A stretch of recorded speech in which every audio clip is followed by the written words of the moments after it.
Herbert Hoover and volunteerism. Coming out of World War I, the United States is very important to the global economy, mainly because we are the only buyer after World War I. Everyone else's economy in Europe is so devastated by having just fought a war that the United States is the only one in position to be a consumer. However, our foreign policy at that time really prevented us from participating in the global economy really as much as we could have. Herbert Hoover, the president when the Great Depression hits, says things like the following. And what he's saying there is it's not the federal government's place to solve these economic problems, which seems really weird to us today. But you've got to remember that the prevailing economic theory of that time and every time before it in U.S. history was a laissez-faire approach to the government and the economy. Hoover also goes on to say things like this. And this gets to what he calls volunteerism. Volunteerism is this belief that it's not going to be solved by outside forces like government, that producers and consumers have to work a little bit harder, roll up their sleeves, and we can get through this. Hoover calls industry leaders to the White House, and he asks them to do things for the good of the nation, for the good of the economy. He asks producers to keep their wages the same, even though demand is down, even though sales are down.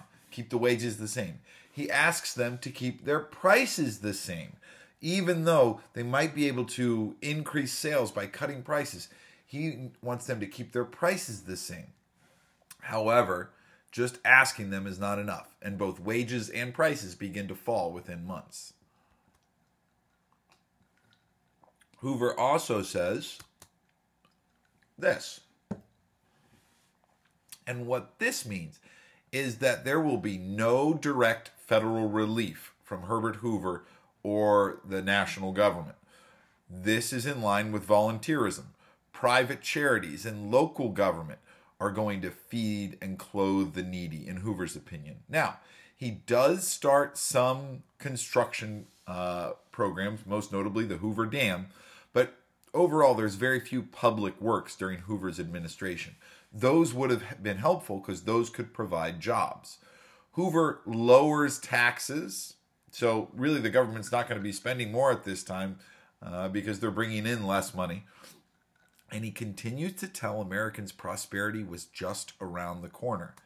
However, as problems continued to get worse, people became more and more cynical of Herbert Hoover's administration and his message that it's almost over. While Hoover was in office 1929 to 1933, you can see the number of bank failures escalating.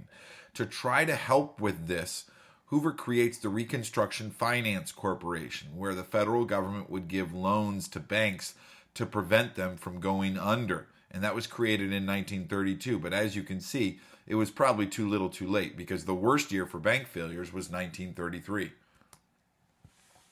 That same year, 1932, we also have what's known as the Bonus Army. And these were World War veterans who had been promised a check from the federal government for their service in World War I, but they were due to be paid in 1945, which would have been around the time many of them would have been retiring. These veterans march on Washington, D.C. to get their bonus checks 13 years early because they need them now. Congress sends a message that no, we will not be cutting those checks early. And the veterans say, fine, we are going to stay here in Washington, D.C. until we get our checks. Hoover authorizes the U.S. Army to use force to clear out the Bonus Army. Soldiers are brought in to drive these veterans out, and their makeshift camp is burned to the ground. And what this does in terms of popular perception is it makes President Hoover appear unconnected to the suffering of the American people.